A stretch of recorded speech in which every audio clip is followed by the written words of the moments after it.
I'm good.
Cool.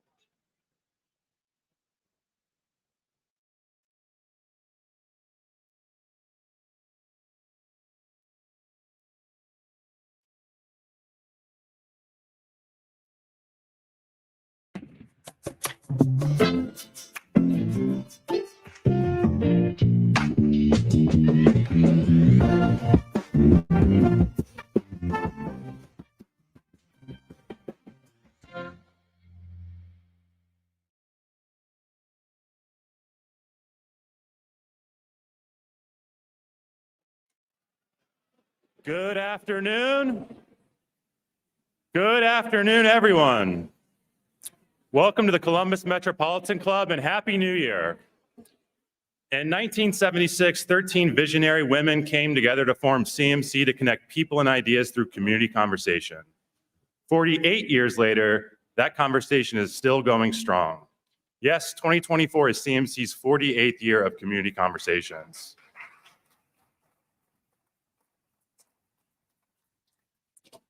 CMC explores public policy issues, current events, and spotlights lessons in leadership at forums just like this one every week. From its beginning, CMC has welcomed everyone. My name is Josh Harrison, president of Improving. I'm also proud to serve as the vice chair of your CMC Board of Trustees. For those of you joining us by live stream, we're coming to you today live from our beautiful home in Columbus's historic Italian village, the Ellis. Let's begin by welcoming the newest CMC members. Let's welcome Steve Markowski with Partners in Results, Kelly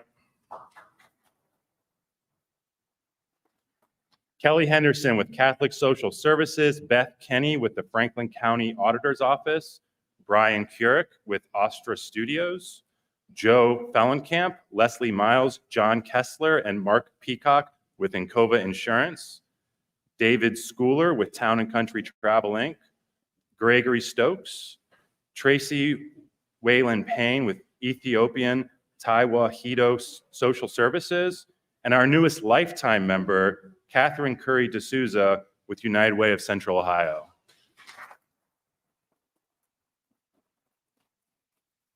If you are not already a CMC member, well, you and I need to work on that. Membership to CMC is open to everyone. By becoming a CMC member, you're playing a key role in supporting civil discourse in Central Ohio. And it's so easy to become a CMC member. Just visit columbusmetroclub.org to join. Please do speak to a member of CMC staff while you're here today about joining. They'll be happy to help you become CMC's newest member. If you scan the QR code at your table, you'll see the many generous organizations that support your not-for-profit Columbus Metropolitan Club.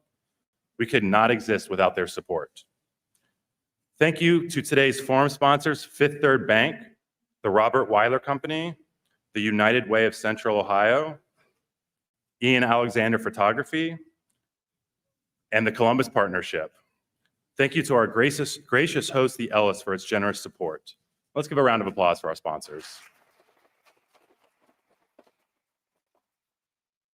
We're also grateful to the Center for Human Kindness at the Columbus Foundation and the Columbus Dispatch for presenting our live stream, being carried right now on CMC's social media platforms. Let's thank everyone for today's support.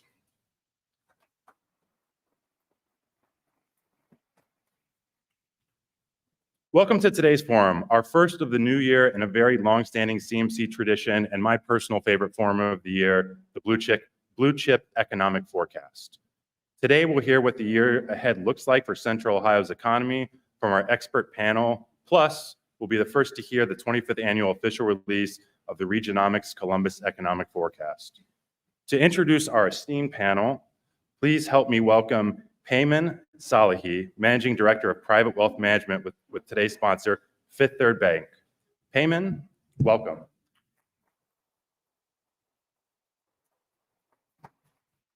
He's slightly taller than me. Welcome, everyone. Happy New Year. It's always a pleasure coming here. This is our 10th year sponsoring this event, and we do it because it's important. Yes, we're a large financial organization that works with wealthy families to help them on their voyage with their money. We manage $58 billion in assets. We have our own economists, but sometimes the global economy is always important to see and understand, but knowing the local economy is extremely important to our clients, to our business owners, to our real estate professionals, to the people who live here. And the balance that this event has to be able to look at that and hopefully have some great insight for the year to come is important. It's important to see what's happening at a local level, and this organization and this event does that really well. So it's our honor to be here. Thanks again. I'll go and introduce our esteemed panel as it was presented. Ben Ayers, Senior Economist for Nationwide Insurance, in the middle there. Dr. Joyce Chen, Associate Professor, Department of Economics, Ohio State University, and the fabulous shoes that she's got on today. And in his 23rd year, if I'm not mistaken, you know, the people most of you come to see. You don't come to see me for sure. But Dr. Bill Lafayette is also here as a panel member. And to kick us off, I'll let Bill have some words, and then we'll start with the panel. But before we do that, I also want to introduce Mark Williams from the Business Reporter, Columbus Dispatch, who's been offering us fantastic insight and great articles for many, many years. So welcome. Bill, take it away. It's all yours.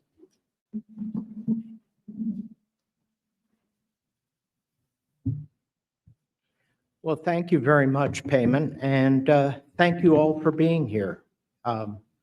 Good to see some good friends, familiar faces. For those of you streaming now or later, thank you for tuning in. Thanks to our sponsors, and a big thanks to my friends at CMC for making this forecast the first forum of the year now for 23 years, which makes me officially old. 2024 actually marks my 25th annual forecast of the Central Ohio economy. For its first years, it was sponsored by the Columbus Chamber, my then employer. When I went out on my own, I took the forecast with me. Given that milestone, I certainly wish this year's news could be better, although I guess it could be worse. The forecast is for employment growth of 9,800 or 0.9% in our 10-county metropolitan area. You may remember that when I brought out last year's forecast, I brought along a barrel full of asterisks. The uncertainty surrounding the economy this time last year was far, far greater than usual. Last year, I guessed at a net gain of 10,300 jobs, or 0.9%. As of now, it looks like we got a gain of 10,300 jobs, or 0.9%. Sometimes you just get lucky. In any case, that gain was not good at all. The US gain this past year was 2.3%. So if our growth had been merely average, we would have gained not 10,300 jobs, but more than 26,000. We underperformed even the state, which gained 1.8%. And the same is true of the gain that I'm predicting for this year. For the third consecutive year, it looks like we're going to fall short of the national average. And that brings me very briefly to the US economy in 2024. Ben will have much more to say about this. There are two surveys of national level forecasts that I follow, one from the Philadelphia Federal Reserve and the other from the National Association for Business Economics. The employment change projections of the economists in those surveys imply a year-over-year gain of 1.4 to 1.5%. Most economists responding to these surveys expect growth to slow quite a lot in 2024 as the Federal Reserve's interest rate increases come home to roost. Will this be enough of a slowdown to bring on a recession? Some say yes, but many say no. But any recession is likely to be much, much milder than the last two were. But that leaves a big question hanging.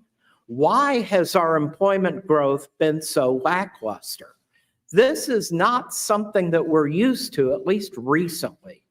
Between the end of 2009 and February 2020, the Columbus metro area gained 23.4% in employment, while the US gained 17.5%. But we don't always outperform. Between mid-2003 and the beginning of 2008, our growth was 1/3 slower than average. The problem back then was an overbuilt retail sector that collapsed. The problem now is workforce availability, a point that I brought up here last year. Central Ohio's 2023 labor force is up less than 0.5% from 2022. We are using up all our workers. Our unemployment rate was barely above 3% for most of the year. We're facing a double whammy: the wave of retirements from the aging population and much slower population growth. The impact of the silver tsunami on the labor force is not news. The Mid-Ohio Regional Planning Commission projects that the working age population 18 to 64 will be growing around 0.8% per year until it picks up after 2030. And that's taking the Intel impact into account. What may be news is the weakness of our total population growth. Between 2010 and 2020, the Columbus metro area grew more than 235,000, average growth of 1.2% per year, 70% faster than the national average. Between 2020 and 2022, we slowed to less than 0.5% per year, which actually was still faster than average. Another troubling fact is this: although net migration from foreign countries is holding its own, more than 1,400 more people moved out of Central Ohio for domestic destinations between 2020 and 2022 than moved in from domestic origins. We can hope that the slowdown in population growth is a temporary impact of the pandemic. But our region's shift from a big net importer of population from domestic origins to a net exporter to domestic destinations is really, really troubling. We don't know anything about these folks and where they're moving to, but one very likely cause was the impact of the housing market. That's where I want to go next. And Doug, chart number 1. What you're seeing here is the Federal Housing Finance Authority's quarterly house price index for the Columbus metro area in blue and the US in black. This chart begins in 2012 when house prices started increasing after the recession. For the first few years, house price growth here was less than the national average, as it had been during the past decade. But then beginning in 2016, prices here started increasing faster than average. Since 2016, prices nationwide are up 79%. Here, they're up 93%, almost double. Rents are up too.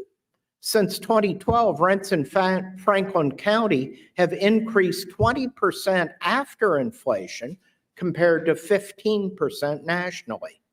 It's quite possible that people have been leaving the area and others haven't moved in because they can't afford to live here. The problem is one that's been discussed on this stage before, and I'm sure will be discussed on this stage again, a lack of housing development. Chart 2, Doug, please. This chart compares the estimated net increase in houses and apartment units in blue to the increase in households in black since 2001. I'm measuring the increase in housing units from building permits, less my estimate of units lost from the stock each year, around 2,500 annually.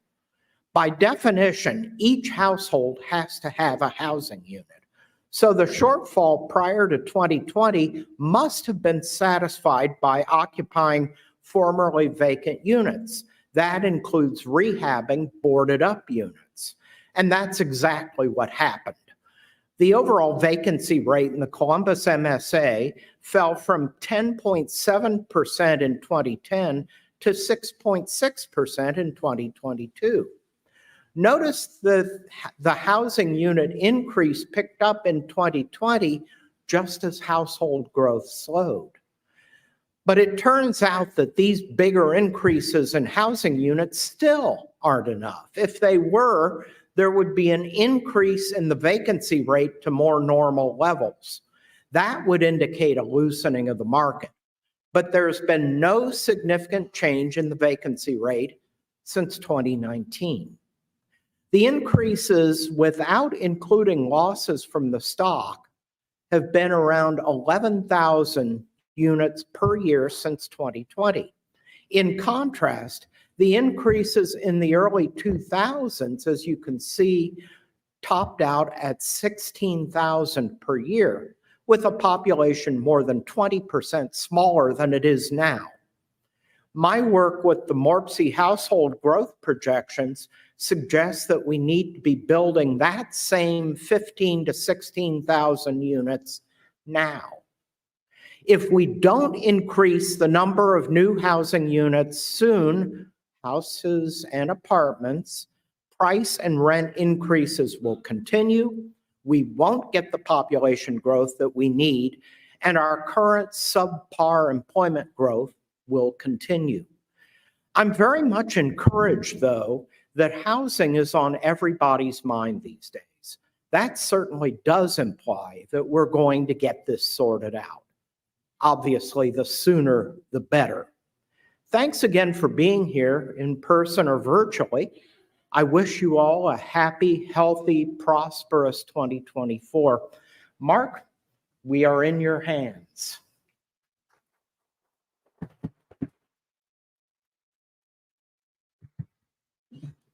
Bill, thank you for that delightful forecast. Happy New Year, everyone. Thanks to Bill and the CMC for having me back to moderate this year's conversation. This is always a lot of fun for me, and I look forward to it every year. And welcome to our new panelists today, Joyce, along with Ben, who's been on our panel before. Both will add great insights to our conversation today. And I can't speak for Bill about this, but frankly, I'm thrilled that we have panelists who have hair. And Payment, thank you for the kind words. I've got to tell you, I've been called a lot of things over the years. Esteemed is not one of them. And just for transparency, okay. Just for transparency, I did a story on Payment and his family a decade ago. It was a good story to do. These are interesting times for us for we as reporters at the Dispatch and our sister paper in Newark. We have so many big projects that we're covering every day, whether it's projects that will really change our life, I think, in our community, whether it's Intel or Google or other projects in Licking County or the electric vehicle battery plant that Honda and LG are building in Jeffersonville, or the billions being spent by hospitals in our region. All of this poses major questions about how we as a region will handle all the growth that's coming at us, especially given the workforce and housing issues that Bill has raised in his remarks. Before we can think about 24, I think we need to have a quick review of 23, including giving Bill kudos for hitting the mark from last year's estimate. That's no easy task. If you recall, when we were all together a year ago, the outlook was rather dour. The Federal Reserve was in the middle of an aggressive series of rate hikes that by most predictions was going to drive the economy into recession. Inflation was roaring and the price of eggs was approaching $5 a dozen. If you had told me then how things would in fact turn out in 23, I would have suggested that you were an early adopter of the state's liberalized marijuana laws. The U.S. economy added a solid 2.6 million jobs in 23. Ohio added a robust 110,000 jobs and broke its all-time jobs record. And this is despite what we're seeing in Columbus, where our job growth has been, the stock market has roared back to life and inflation is seemingly on its heels. So now we're into 24 and it looks like another tricky year ahead. Instead of interest rate hikes, we're now talking about rate cuts as soon as this spring. Job creation's clearly slowing. We'll learn more on Friday when the next jobs report is released. And while the economy has held up so far, we know that there are plenty of folks struggling in Columbus and elsewhere with the cost of housing, child care, and health care. I'm sure some of you have seen the recent reports that the number of people saying that they're homeless rose 12% last year nationwide to the highest level since records have been kept since 2007. With that, Joyce, let's kick it off with you as the new person on our panel. We've heard Bill outline his concerns about housing and the impact it's having on jobs and our economy. Can you drill down for us on those issues of housing insecurity and how that's affecting our economy? And beyond that, are there solutions of things we could be looking at to address this issue? Thanks so much, Mark. Before I start, I just want to thank CMC leadership and organizers for inviting me to join this longstanding and illustrious panel. I think as we continue to see disconnects between consumer sentiment and macroeconomic indicators, it's really important to have a diverse set of voices at the table so that we can understand what's happening from Wall Street's perspective and from Main Street's perspective. So I'm really excited to be here. Also, one quick point of clarification. I am pleased to share that I am now a professor at The Ohio State University and also affiliated with Women's Gender and Sexuality Studies. Thank you. So to tackle Mark's question, I think housing is so central, right? It's really the cornerstone of how people build their livelihoods. So housing insecurity is going to translate into labor market insecurity, whether that's labor force participation or labor force attachment, which tells us how much and sort of how frequently people are working, right? Those who actually alluding to, to what's had been discussed earlier with housing prices. We know that growth in housing prices, and Columbus is not unique here, has been exceeding growth in median income. Growth in rents has been exceeding growth in wages.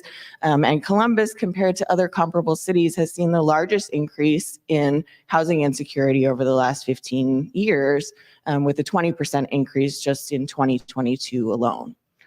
Right. So that housing insecurity, it really dovetails with other forms of financial insecurity, right? And so those folks are at greater risk for missing shifts at work, losing jobs, and then potentially falling into a downward spiral and becoming unhoused. And that's something that can be very hard to stop and turn around, right? And in fact, we're seeing this play out in real time in Columbus now with the Colonial Village apartments, right? Hundreds of folks displaced from their homes on short notice. And while they're getting assistance from the city with relocation, right, they're not getting paid time off to pack up their lives, move their things, unpack again, right? They're not getting, or they're being displaced from their social networks and their family networks who provide childcare or elder care.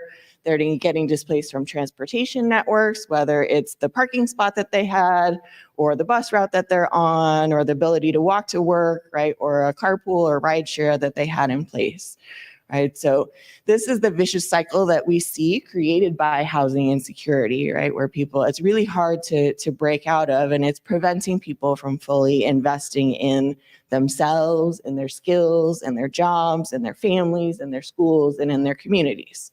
So creating affordable housing is something that's going to allow folks who are already here to participate more fully in the labor market and the economy, as well as attracting outside folks and outside businesses to come to the region. And the last thing I want to mention, right, is that this is not just a construction or zoning issue, right? This is also a consumer protection issue, again, as we're seeing with Colonial Village, right? This is, and I know the city of Columbus is already looking into this, right? But this is about putting in the right regulations and enforcing them so that we protect consumers from negligent property managers, absentee landlords, right? And protect home buyers from predatory pricing by wholesalers, by private equity funds, and by institutional real estate investors. So Joyce, you touched on a number of key issues there, and you mentioned some of the consumer protection things that can be done. Are there other things that the city should be looking at or the state should be looking at beyond some of the housing issues that have already, some of the housing programs that have been created? Yeah, I mean, of course, housing insecurity is also rooted in lots of, is an equity issue, right? So it's rooted in patterns of systemic racism and mass incarceration, and in intergenerational wealth disparities, right? So to the extent, I think, of course, those are kind of long-standing issues and large-scale policies, but to the extent that the city and Columbus State, Ohio State University can help address and mitigate some of those factors, I think that will also help to address some of these housing issues. So let's get Ben in the game here. We've had solid job growth over the past year. Inflation's down, gasoline prices are down, and people are still spending money. Yet we are consumers just flat out grouchy. There's no question about it. Despite evidence to the contrary, we think inflation is getting worse, not better. And we want prices to go back. And inflation going down is not enough. We want prices to go back to where they were before the pandemic. Is there a way to explain why we are in such a foul mood? And outside of the Browns winning the Super Bowl, can anything make us happy? I would cheer for the Browns to win for sure. But of course, this all comes in the context of what you're looking for in 24 and the forecast for what you think is going to happen. yeah, I think to me, I look at it, and I still think it's an inflation story. You know, this is something that we haven't seen for 40 plus years. Many folks, this is the first time they've seen inflation like this. And for some folks, it's been 40 years and they remember what it was like and how it stuck around, and something they're concerned is going to stick with us as we go forward. And more than that, it's something that we face every day. You know, you go to the grocery store, you go to the gas pump, you go to Walmart to pick up your household items, everything's more expensive. And when you see your income's not going up quite as much, you feel like you're falling behind. And you factor in interest rates as well. Obviously, those are up sharply. We've talked about housing a lot. You know, you talk about mortgage rates at one point, we're almost up to 8%. You know, a lot of people have locked in lower mortgages, but if you're looking for that home, it's very expensive. And not only are prices going up, but now interest rates are very high. So I think about what's happened with inflation over the past couple of years, what's happening with interest rates right now, and it's still at a very elevated level. I guess that's enough to probably make anyone a little grouchy as we think about where the economy is sitting and where we think it might go over the next couple of years. I would say when we look at 2024, I think we do see some positive news as we look out over the next year. We are seeing inflation is fading. Obviously, inflation peaked, at least from the consumer price index, peaked about 9% in the middle of 2022. We've come all the way down to the 3 to 3.5% range on a year-over-year basis. So not back quite to where the Fed wants it to be, and certainly not seeing really much of any reduction in prices. I think that's unlikely to happen. But we are getting back to more normal trends and points where inflation has slowed enough that incomes are keeping up. We look at something what we call real income growth, which is adjusted for inflation. And that was actually positive for most of the months over the second half of 2023. So it's not going to happen overnight. You're going to feel like you're catching up with those price increases right away. But we are seeing that start to happen, especially as we expect to see inflation fade further over 2024. I think by the end of next year, we'll see inflation maybe 3%, a little bit lower. And particularly when we get into 2025, expecting inflation to settle in that 2 to 2.5% range where the Fed would like it to be. Yet again, that's still a ways away. That means some pain in the meantime. Again, that means prices are still going up, but maybe just not as quickly. And hopefully if income growth maintains at current levels or still pretty solid pace, then people can catch up. They can get ahead of this, feel like they're back more in control. And obviously we do expect to see interest rates come down as well. As we look out over the year, we do expect the Fed to lower rates. And they might be a bit delayed. I think the markets are pricing it in the spring. We think they're probably not going to lower rates until May to June, and maybe more in the second half of the year. And even then, they're probably not going to drop it quite as sharply as we've seen the Fed do in prior cycles. But still, we're expecting to see some relief, again, both on the inflation front and in interest rates as we look out over 2024. I think that's the good news. The bad news is it might coincide with a mild recession. This is typically what we see from the business cycle, what we see from the economy. The Fed raises rates, it cuts things back. We see credit conditions tighten up, and ultimately you do see that recession. So when I look out over 2024, and there's a lot of optimism that maybe we can achieve what we call a soft landing. We don't actually see a recession. We sort of land the plane and then take back off. I think it's more likely that we will see a mild recession than we will see a soft landing over 2024. But there's really just a bit of nuance there. It's not the fine line between a soft landing and a mild recession. I think either way, you're talking about a slowdown for the economy, things cutting back, demand slowing, inflation slowing, probably some job losses, but we think it's pretty well capped. We see the unemployment rate only rising to about 4.5% to 5%. That's not very high. It's higher than where we've been. It eases things up a little bit from the labor market perspective, but hopefully won't mean as much pain, and hopefully just a resetting of the price environment and get back to more of the more stable growth that we've grown accustomed to over the past couple of decades. Yeah, Ben, just to follow up on that, I think when people hear the word recession, it's kind of like, oh my God, the world's coming to an end. Because we think of recessions, we think of what happened early on in the pandemic. We think of the great financial crisis from 15 years ago or so. And I think that's what people remember as recessions, not the ones we more typically have had historically. Yeah, I think there's a huge amount of recency bias, unfortunately, that, you hear the word recession, you're thinking 2007, 2008, you're thinking 2020. And the reality is these are more, unfortunately, 1 in 50, 1 in 100-year events that happen back to back. Most recessions are pretty mild. We usually see GDP contract for about 2 to 3 quarters, and we see the unemployment rate rise maybe 1 to 2%. Again, kind of resetting, hopefully, the inflationary environment, getting back to more normal trends.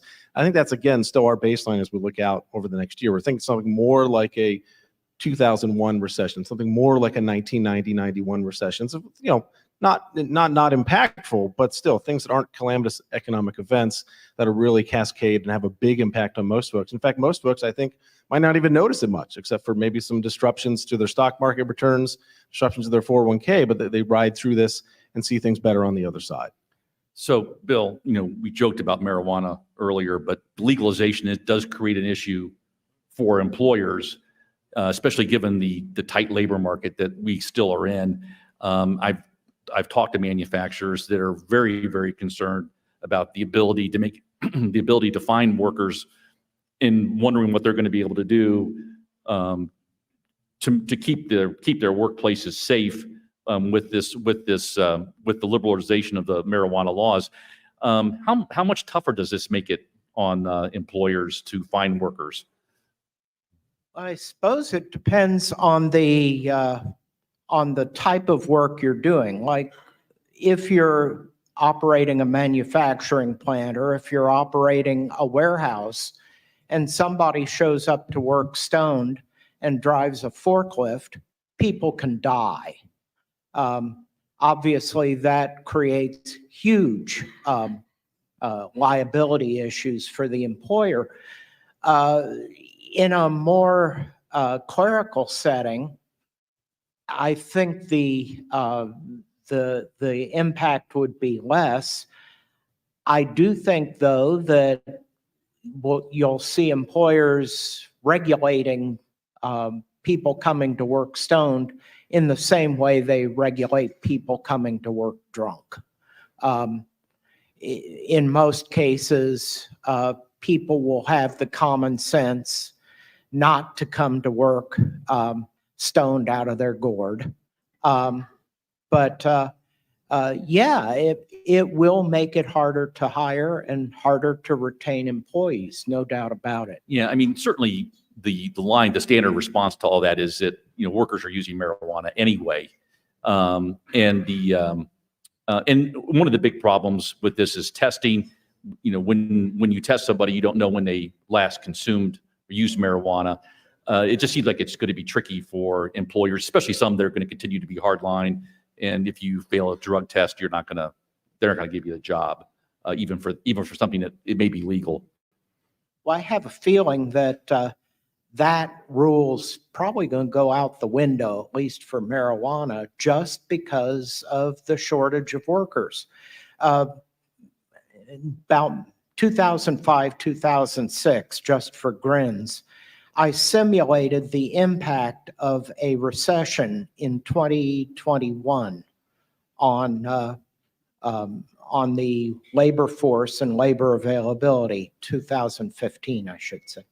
And the labor force situation improved.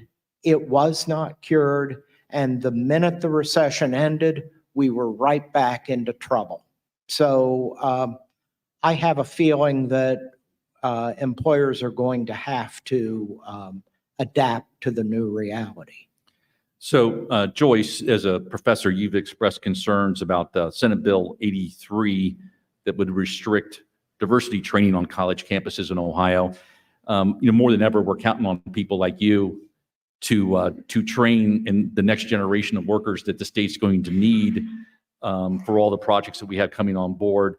Just talk a little bit about the proposal and what concerns you about 83. Yeah, definitely. So we're certainly seeing already challenges in hiring new faculty and in recruiting students to the university, particularly those who are engaged in the humanities. And I think it's also important for us to remember that the humanities actually are a very important part of a college education, right? And that, in fact, as I think we'll get to, with the advent of AI, that training in humanities becomes more important in a lot of ways. And so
2/3 of economic growth is tied to the consumer. And as we continue to spend, we're still going to see those positive numbers. Now, shifting it to 2024, I do have a little bit of concern, though, that maybe we're at the end of the road from much of this spending activity. There's a lot of excess pandemic savings that was saved up either because of the checks we got in our bank accounts from the government or just because we weren't spending as much. Most estimates say those are all gone. For most consumers, all of their pandemic extra savings is gone. Credit card debt is unfortunately at record levels. If you look across the economy, over $1 trillion in total credit card debt across the economy. That tells me that, people are kind of running at the end of the run when it comes to spending. And that's one of the main reasons why our forecast and most other economists do expect things to slow down next year, whether it is a soft landing, hard landing, hard to tell at this point, but are expecting a bit of a pullback from the consumer as we look out over 2024. So I have a little bit of a different take. The summer, right, was also the summer of Beyonce and Barbie. And so I see that trifecta actually as being a harbinger of sort of some of the demographic shifts that we're going to be seeing in our economy moving forward, right? Lower rates of marriage, later age at first marriage, lower fertility rates, right? We're seeing women emerge as a much stronger consumer group. We're seeing markets focus more clearly on women as a consumer group. And so I think that's going to be where actually we're going to see growth, even separate from sort of travel and entertainment. Three Dog Night and AJR this year. So we're doing our bit to uphold the economy. I can't top that. I'm sorry. Of course, it's CMC's longstanding tradition to take audience questions, mantras in the back. Curated questions from our live stream audience. For those of you with us in person, please join her at the microphone. Of course, you all know the rules. Keep the questions brief, and remember that questions do end with a question mark. Mantra, what is our first question? Yes, thank you. And I was the one that did pay for a Beyonce ticket to go to her concert. So yes, thank you, Joyce. And it was incredible. All right. First question is from Bob James. He says, my property tax has increased 43%. Assuming I am not the only one, how will that impact consumer spending, retail employment, etc.? Well, taxes are taxes, and that is bound to redirect spending that would have been made otherwise. We actually got a tax decrease, which surprised the heck out of me. But the problem then becomes if you don't raise enough taxes to provide services, then your roads get worse than they are, and your children don't get educated, and all sorts of bad things happen. Like I always say, if we want nice things, we have to pay for them. Anybody else want to take a shot at that? Now, I mean, I know the question is right on because my property tax bill went up a lot this year after reappraisal in where I live in Fairfield County, and I know that there's been efforts to try to cap this, but a lot of this is tied to the point that Bill and Joyce have been making regarding the rise in property values. So much of it is tied to that, and so I'm not sure we want I'm not sure we want that in reverse. So it's hard. Next question. Good afternoon. Thank you to all of our panelists. Candace Klepaz. One of the things I heard this afternoon is that housing is kind of the linchpin that we're all talking about.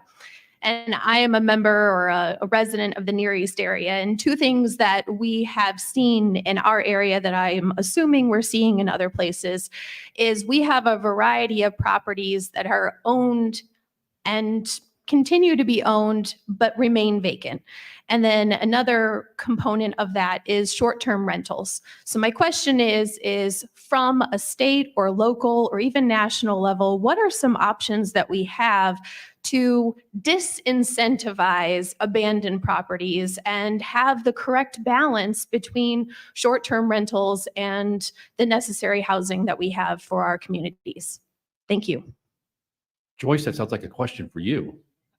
Maybe a little bit outside my wheelhouse, but I know Columbus City Council is already looking into potential regulation, I think relating to wholesalers, and finding other ways to ensure that properties are getting into the hands of actual homeowners for owner occupied housing, as opposed to for broader real estate investments. I think on the question of short-term rentals is a bit more complicated, right? That's another great way for the city to generate tourism revenue and to make visiting the city more accessible and affordable for folks, and also for people to generate a second source of income, right, or a supplemental source of income. So there, I think we want to be mindful of both how folks are utilizing that to generate income and also how it affects tourism in the city. Next question. Okay, this is a shameless plug, but speaking of housing, we will be having a forum next week talking about what would it take to end homelessness in Columbus. So you go ahead and register for that one. That'd be great. All right, next question. Actually, it's on my phone, sorry. Not to touch the proverbial third rail here, but there's an election coming up. What do the markets think will happen? Which outcome in the likely presidential race might benefit the economy more? Well, I'm told I'm getting punted towards that one. so but are we talking like the economy or stock markets or what? The economy? Yeah. The economy.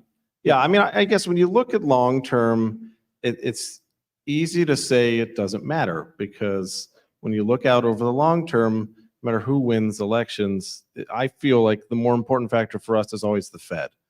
The Fed is really probably the main driver of the cyclical nature of the cycle. When they're raising rates, they're actively trying to slow down the economy, and we ultimately see usually the economy go into a recession. When they're lowering rates, you're going to see more activity. You're going to see more expansion. So what I say about this is I think about the Fed as really determining more of the direction of growth, whereas what happens fiscally and federally is more of a kind of magnitudinal of that. So certainly you've seen these examples where the federal government has stepped in and provided assistance. You think about what happened over the great financial crisis and really prevented the bottom from being deeper than it could be based upon what the Fed was having to do and what was happening with a housing crisis and a financial market crisis. Vice versa, we've seen the fiscal environment be restrictive in other environments and cut off some potential growth from the environment. So when I look out for the next year, I'm still much more honed in on what the Fed is doing. Are they lowering rates? Are they loosening up the credit environment? Are they helping to promote growth? What happens with the federal government? It isn't impactful. It's not nothing, but I think it's more of a, does it help or hurt what the natural cycle is going to do based upon what the Fed is really driving from an interest rate perspective?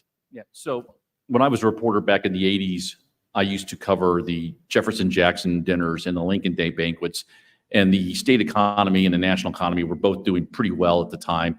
And the Jefferson Jackson people would always, credit Dick Celeste, the Democrat governor. Economy's great. It's got to be the Democrats. I go to the Lincoln Day banquet. Ronald Reagan was president. Oh, Reagan's great for the economy. So politicians always get too much credit when things go well and not enough, or get too much blame when things go to hell. So that's kind of my attitude on it as well. Next question. Hey, good afternoon. We've talked a lot about how Always wanted to make a comment. please. Just want to mention, I think we're also starting to see, though, that inequality is impacting economic growth. And so their federal and legislative policies become more important, right? Are we going to see unions continue to be able to make the types of moves that they made in 2023, right? Some really big moves. Or are we going to see a reversal of that? Again, alluding back to housing, right? Are we going to see more equity in housing markets to help grow our labor force? I think those are all dependent on sort of who's in power. Next question, sorry. No, that was great. That was actually a great segue into my question. So thank you. So we've talked a lot about how housing is particularly locally here is a leading indicator that will kind of drive the rest of the economic activity. And we talked about it in aggregate, just housing stock being a housing stock unit, but in reality, that's not the case. So when I look across, where I live in Dublin or New Albany or, the upper income areas, I actually see a lot of new construction going up. But it feels to me, and I'm wondering whether the data backs this up, that the housing growth we are seeing is in that $500,000 and up house price points, and we're not adding units at the entry-level home prices. Is that just a bias from where I live, or is that true? Is the data actually support that? And if so, what can we do about that? The data actually support that. Full disclosure, I'm a member of the board of the Affordable Housing Trust. And we need many, many units, not only for low-income households. We need many units for what we call worker housing, workforce housing, moderately priced. And that's true, as I said last year, of some of the folks who are going to be working at Intel. We're going to need a fair number of workforce units for them. So yeah, we need more, and it's often said that it's not economically feasible to build lower priced units, and so there are subsidies available, and they should be expanded. Okay, next question. Hi, everyone. I wanted to ask about immigration. Bill touched on it in the beginning, but one of the things that we learned during COVID is that between 25 and 40% of all healthcare workers are immigrants. We tend to think that it's the construction worker, the person on the warehouse, but across the board, some industries depend entirely on immigration. Construction being one, agriculture and the food industry heavily depend on immigration. And yet, when I hear politicians talking about it, there's either rejection or not desire to do anything. We could literally fix that need for workers by improving the immigration system. And I was wondering if someone could, speak to that. We need to change our I'm an immigrant, I'm biased, but we need to just change our attitude about it, period.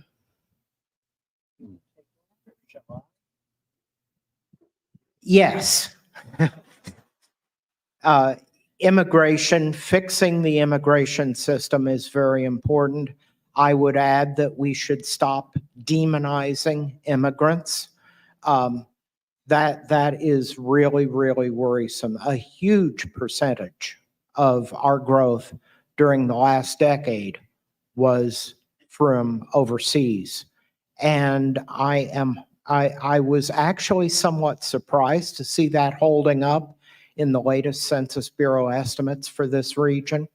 But I loved it when Governor DeWine the other day said, bring the immigrants here. We need them. We want them.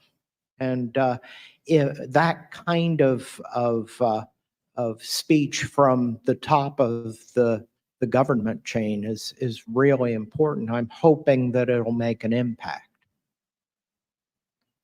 Next question. Eric Krolak with Action for Children. Professor Chen, you spoke about the care economy, the rising price of child care and elder care. And we know that that doesn't break evenly for everyone, that access to the labor force is disproportionately affected by those things that the care economy provides for women, for low-income families, for families Black and brown. Could you talk a little bit more as a panel about equitable growth versus growth? And maybe specifically around projects like Intel and other things that capture headlines, but maybe don't get to this issue of equitable growth.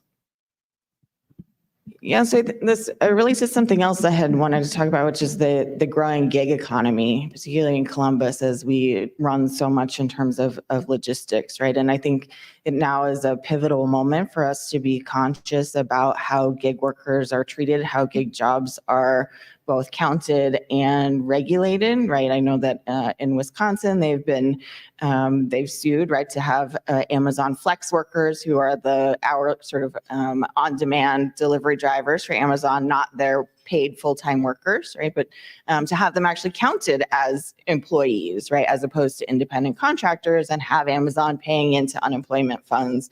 And I think factors like that can contribute a lot to equitable growth and holding those kinds of gig economy employers accountable for the gains really that they're getting from independent contractors who oftentimes pick up this kind of work specifically because they lack access to childcare, right? And so they need that flexibility.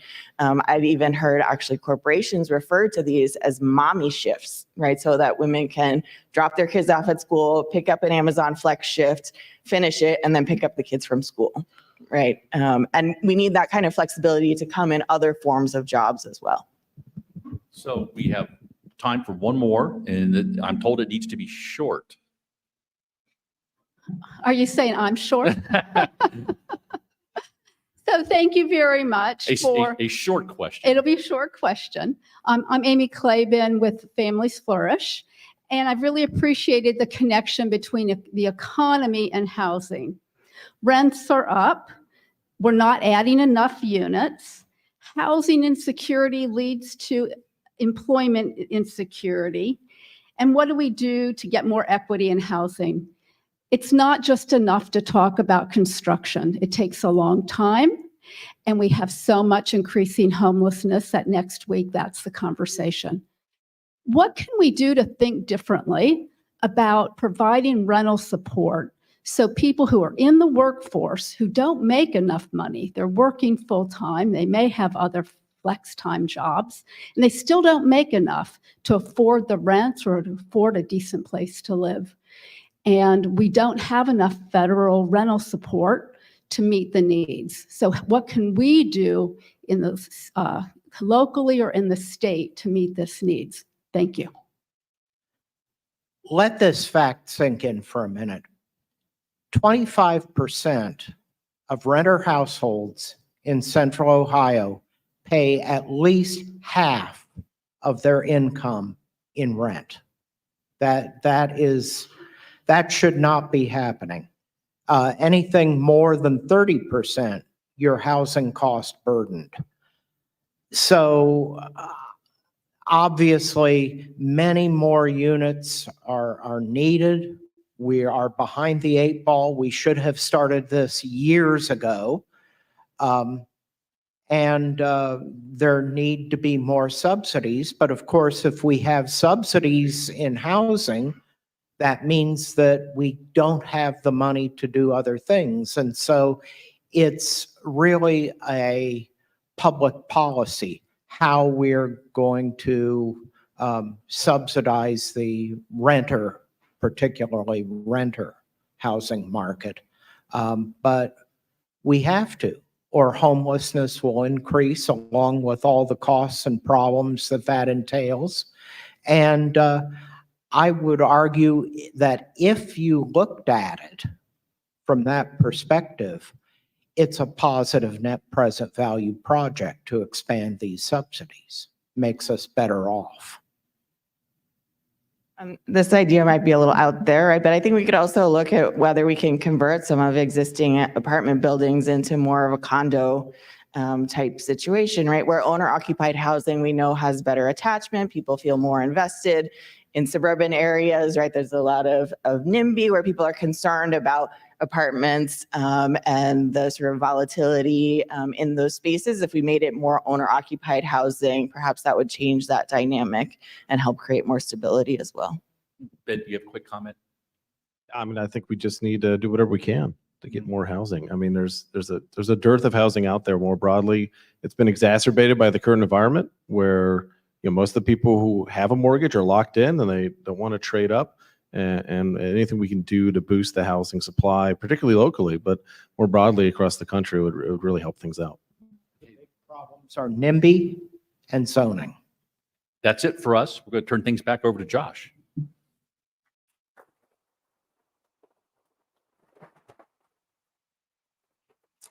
I hope that you enjoyed today's forum. I know I came in here really excited about the growth of Columbus, and now I'm kind of sort of a little bit excited about what could come. In all seriousness, I think it's with growth comes challenges, and I'm glad that our panel in this room is really thinking deeply about those challenges and how to make our city great. So thank you. Thank you so much to our forum sponsors, Fifth Third Bank, the Robert Weiler Company, the United Way of Central Ohio, Ian Alexander Photography, and the Columbus Partnership. And thank you to the Ellis for its support. We want to thank our virtual seat patrons and the Center for Human Kindness at the Columbus Foundation and the Columbus Dispatch for presenting today's live stream. And our very special appreciation to today's panelists, Ben Ayers, Bill Lafayette, Joyce Chen, and our host, Mark Williams.